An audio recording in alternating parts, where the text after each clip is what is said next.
அஸ்ஸலாமு அலைக்கும் வரஹ்மத்துல்லாஹி வபரகாத்து.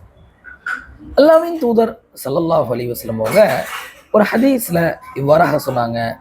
எவ்வளோ பேர் நோன்பு வைக்கிறாங்க, ஆனால் அவங்களுடைய நோன்புல வெறும் அவங்க பசிச்சு இருக்கக்கூடிய ஒரு விஷயத்தை தவிர்த்துட்டு வேற ஒண்ணுமே கிடையாது என்பதாக சொல்றாங்க.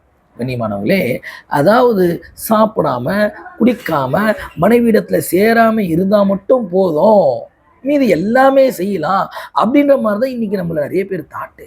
அப்படி கிடையாது.